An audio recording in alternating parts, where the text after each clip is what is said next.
It's a beautiful day here at Virginia International Raceway, which is where we're at, here, right now, this morning, with the MR2. And well, we're gonna do a shakedown on the little MR2 with the 2AR swap now, the MR2AR.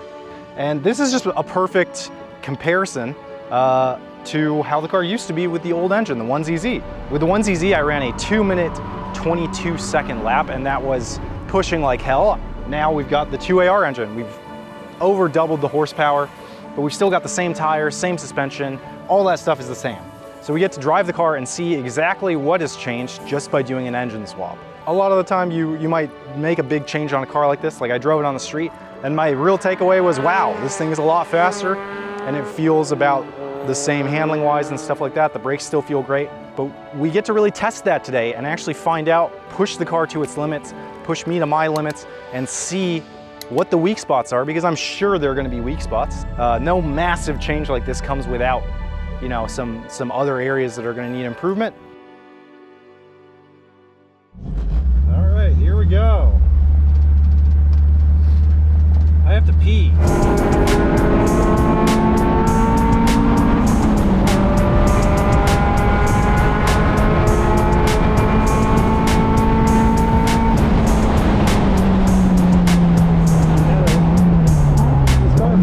Like crazy at like 115, which is a speed that has never actually gotten up to before.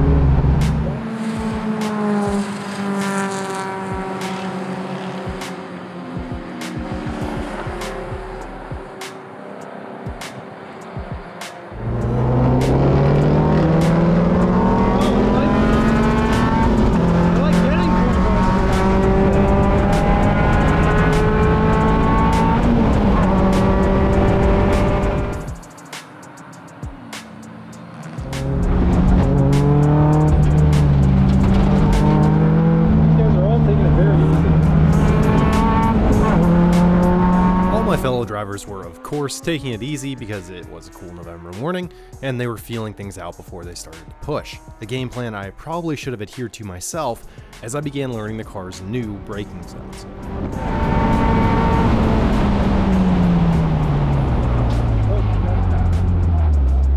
Yeah, I overtook that. Rats! Nuts!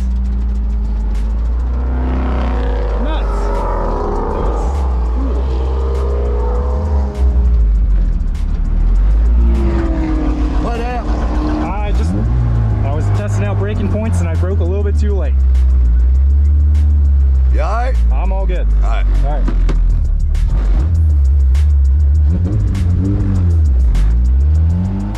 And yet, that was unfortunately not the end of my braking struggles.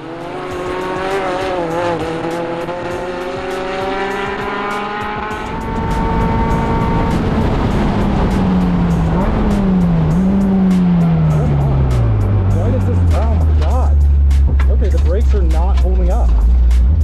That's super annoying. I apologize, man. It was the same thing. I broke earlier. I'm just trying to, like, I put a new engine in this, so it has a lot more power. And I'm just trying to learn the compression, the braking zone. So I'm pushing it in the safest spot where I know I can go off. And it just keeps, it's a lot further back than I thought. I apologize for going off. No problem. You gotta learn. That was fun, but annoying. With the knowledge that I'd have to hit the brakes considerably earlier than I was used to with the 1ZZ, I went back out for the second session of the day. But I was unaware that the MR2 had yet another surprise for me: oversteer.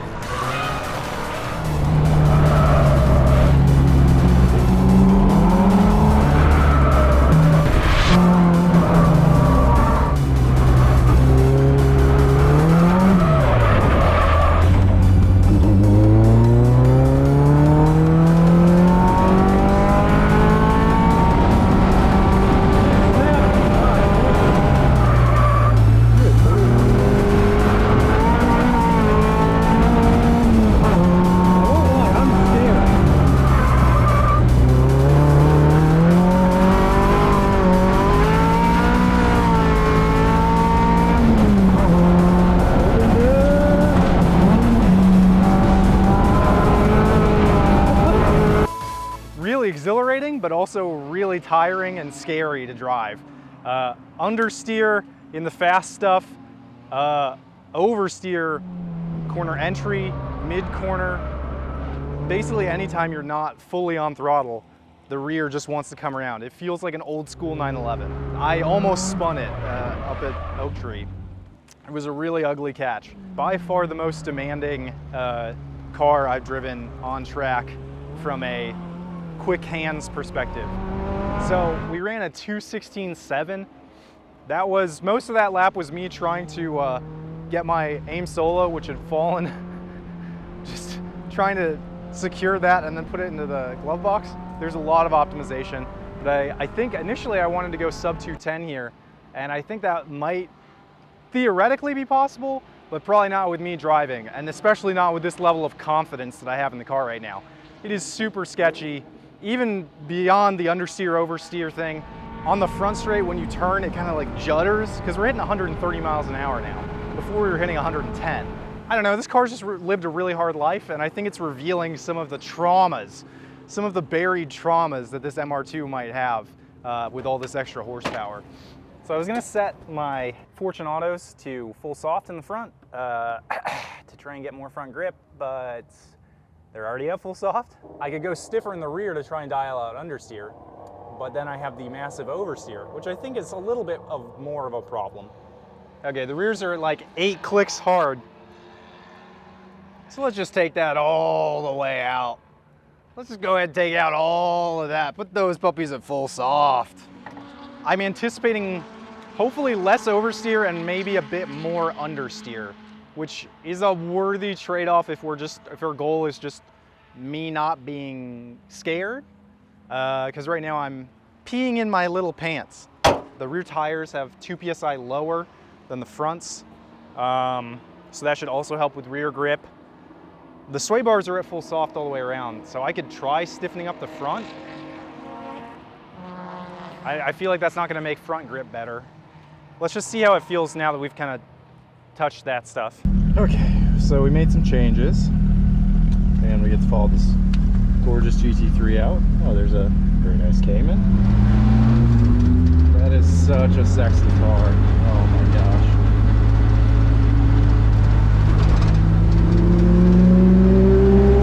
Oh, this sounds so good.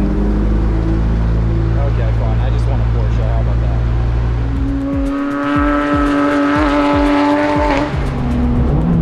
Power steering is not working. That's interesting. Oh God, come on. The steering is so heavy.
What's up? Hey, how's it going? I'm in a session. Oh. I'm in the pits. What's up? I can call you back later. Okay. All right. Talk to you later. Bye. And there's power steering going again. What? Is it overheating?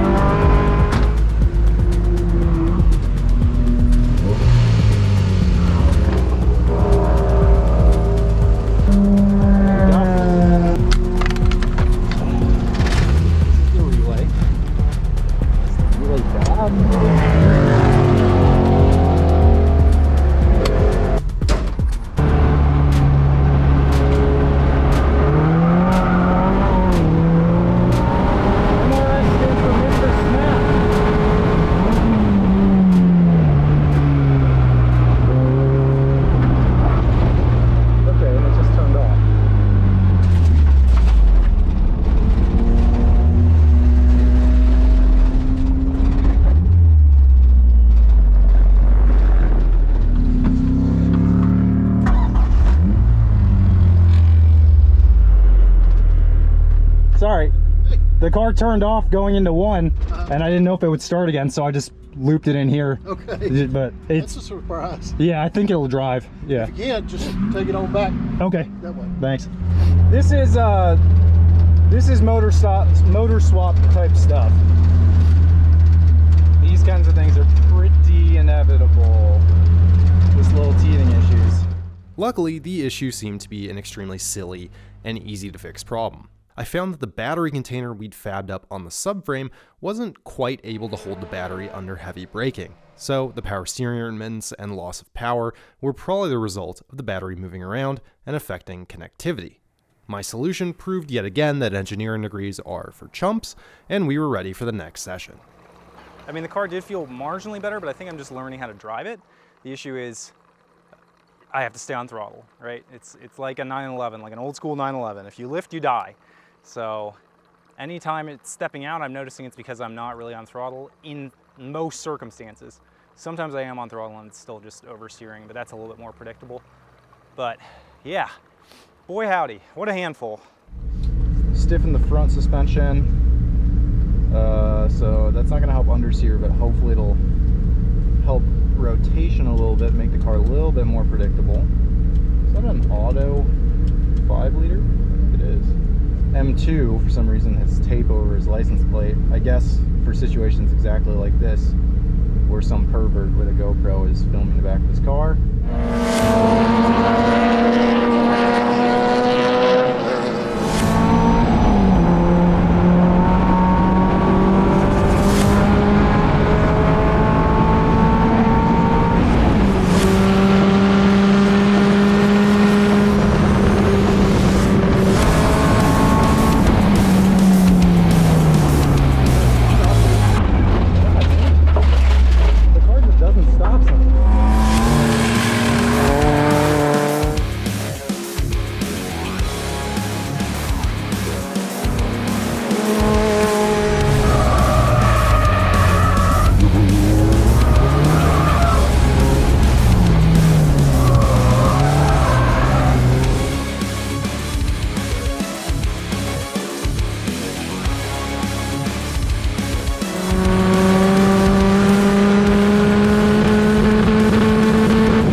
My buddy Jacob here, who's had a great day himself.